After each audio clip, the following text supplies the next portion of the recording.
Welcome to the webinar. My name is Rahul Singhal, and I'm the Chief Product Officer at Innodata.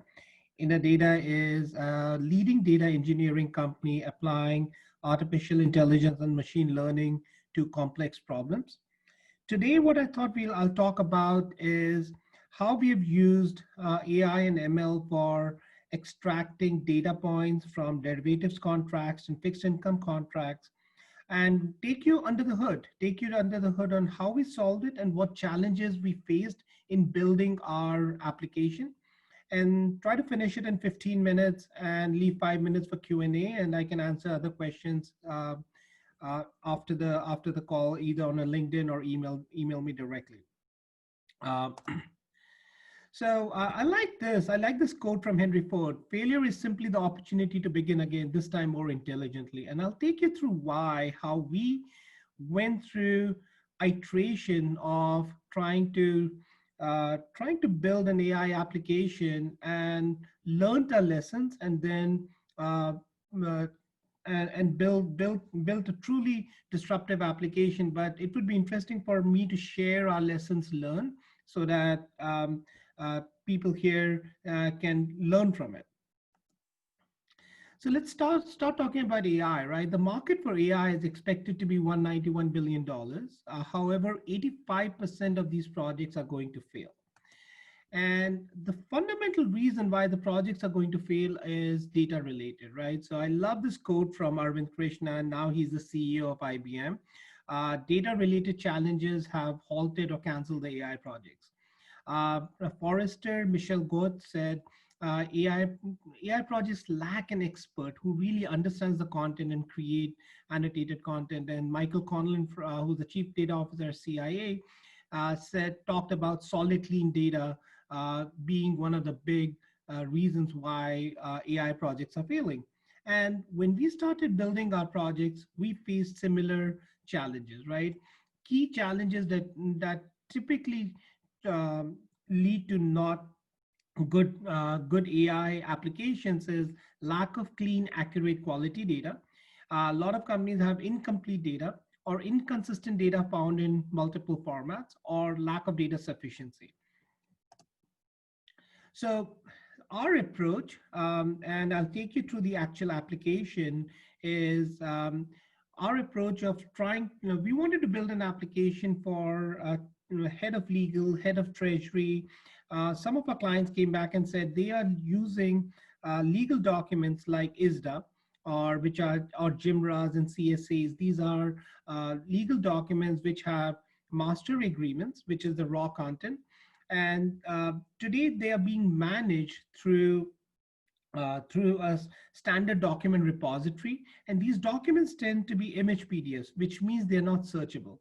So our approach, the pain point that they asked us to solve was, we are looking at different contract clauses and managing them in an Excel sheet. And given all the volatility that they've seen in the market, it has led to significant exposure to their clients and themselves, as the funds need to manage when should a certain trigger from a margin gets called in, right? Or when should they call a counterparty where where an application where the net asset value has declined to a point where they needed to do a call option. So that was the problem statement. And so the way we look to solve it is, you have the raw content, and the domain ontology is nothing but different clauses or the taxonomy that you're trying to solve for. To solve that problem, you first have to label the content, which requires deep subject matter experts and legal experts who can create annotated content that could be fed to a machine. We run models to enrich the content, and we build a knowledge graph that allows us to then extract the data. So this is the type of a document where we're looking to extract data and clauses from. So we're looking to extract things like, what are the specific entities, right? What could be the cross default clauses? What is the specific indebtedness related to? And remember, all these clauses are written in a variety of different formats. The challenge here is you need to normalize the content, and the machine needs to understand in the variety of ways how these content is written, and then extract the data points from uh, different ways that a certain clause could be written. So our approach is looking to first annotate the content. Raw content gets annotated into the taxonomy and the data points that they're looking to solve for. Then we map it and start building a model, and then we are able to extract the data. So we thought we'll first create the training data. We will automate the annotation of the derivatives contract and acquiring and we will build the right training model. So that was the approach we started. So the approach is, first is you need to look at the raw data, and then you need to build what we call as a zone. A zone is nothing but a layout analysis. And I'll take you through under the hood the kind of problems we faced. The first one was we wanted to take a PDF document and break it into a multi-step process. Zoning is the first step in a PDF conversion process. And remember, these PDFs tend to be images, which are really hard to search. So zoning is a process, it's called as layout analysis, where you need to recognize and classify sequences and blocks of information within a document. And then you need to extract text and images, and the content needs to run through a machine learning model to perform sequence labeling to generate an XML. So this is what a zoning process looks like, right? First thing was finding documents that had been annotated in a certain manner turned out to be really hard, right? And we have been working, we had 23,000 plus documents, but we found that the documents that were used in production process could not be used to now create an AI model. So that was a lesson learned, was ready-made clean data is not available. Second lesson learned was although the teams were zoning it, they were doing it incorrectly, or they had incomplete, right? Which is where, when you look to create good training data, you need what our clients are looking for, and what we preach to our clients is a 2-pass or a 3-pass annotation.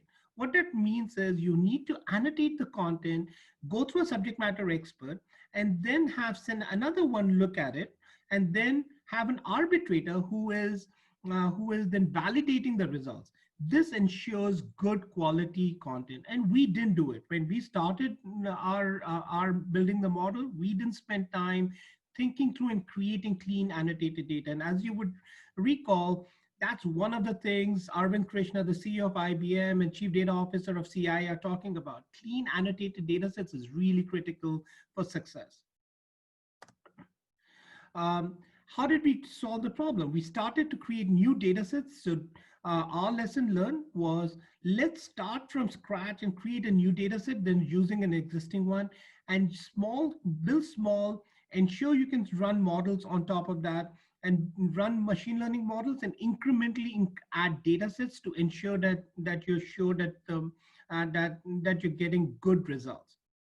And finally, use humans in the loop to correct and fix data sets. If you don't have subject matter experts who are feeding right results back to the model, you will not see the learning aspect of AI taking place.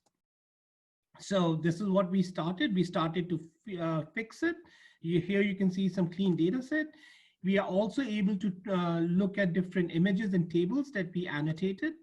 As you can see, we zone tables so that we can now look in a PDF document that has tables. We are able to extract values from those tables, and we're able to get 95% automation.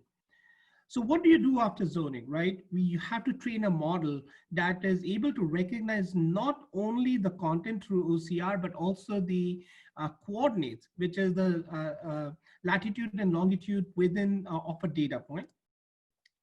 We thought that we would be able to use our 23,000 documents that had been digitized and analyzed, but when we started to run the model, we found that we had to go back to the drawing board. And lesson learned was we really needed to understand the content and create good training data. One of the things we also learned was uh, the few things that we found, right? The data points were that could not be extracted because they were presentation tags, right? When you're looking at a production level application and trying to use data from a production level application to train a model, uh, the data is not in the right format that a data scientist can just take and train the model on, because it has tags which are unclean, right? It creates unclean data sets.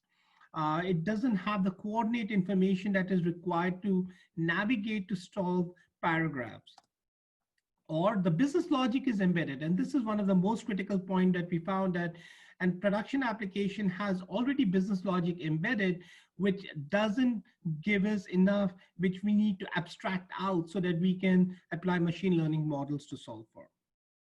And there were things that were just incomplete. Data points did not have a name or had a wrong, different taxonomy that allowed the ML model needed to be retrained. So and the complex schema, right? There were lots of nested elements, lots of, because when an application has been running for 10, 15 years, you go through level of complexity gets added, which is tends to be a lot of ad hoc nature of complexity that gets added, which needed to be abstracted out. So all of this, we had to start again, start small, start simple, and use new data sets in a simpler format that we can that addresses the business problem that is going to be started. So our takeaway from our journey was datasets need to be representative of the reality and of good quality. Everything that we that you and your counterparts are looking for, having good, clean, annotated data sets is absolutely critical. And you need to be recognized when you're looking to transform an existing application. There is going to be inherent presentation logic, business logic that needs to be abstracted out so that it doesn't commingle with the underlying data and allows you to create models that are representative and not biased because of all the application that's been there. So that was a journey on how we found we I think we spent 3 months, 3 to 4 months learning and reworking our process. And after going through the journey, I'm going to do a very quick demo in the interest of time. This is on our website. People should go look at it. We have few examples here. We have trained models, and I'll take you through a few examples. We have trained a model for derivatives contracts. We have trained a model for bond covenants and financial statements using a similar methodology and learning from our mistakes. Here in this case, this is a 10-page image PDF document, and some of you might recognize these tend to be these are not searchable, right? And in this case, our first approach is how do we extract data points, right? So in this case, the types of data points that we are looking to extract are what's the agreement type? When was the agreement date, right? When you look at principal party or counterparty, here, what's the party status? Is it active or it's inactive, right? And what you're seeing is we are able to pinpoint where exactly party status is and who is the party, and take you to the point where the answer resides. This is called source transparency or transparency to source. Lots of use cases associated with these kinds of problem statements. And we believe this is going to be the future on smart understanding of documents. So we have trained 4 out of the box models that are available. We have trained it for a fixed income, where very similar techniques, where we are doing a layout analysis. The layout analysis is what I was showing you as zoning, text, tables, and images. And we can tell you what's the coupon type, right? Well, is it fixed or not fixed? We've trained it for a financial statement. This is a very interesting use case that a lot of our clients look for. And we can identify what are the subsidiary names, right? So we did it for Innodata. One of our clients is looking to understand how many subsidiaries do you have, and can you automatically pull it out? So in the interest of time, I know we have 5 minutes for Q&A. Go to innodata.com platforms. Please play around with the demos, give us feedback, and I'll open it up for questions now.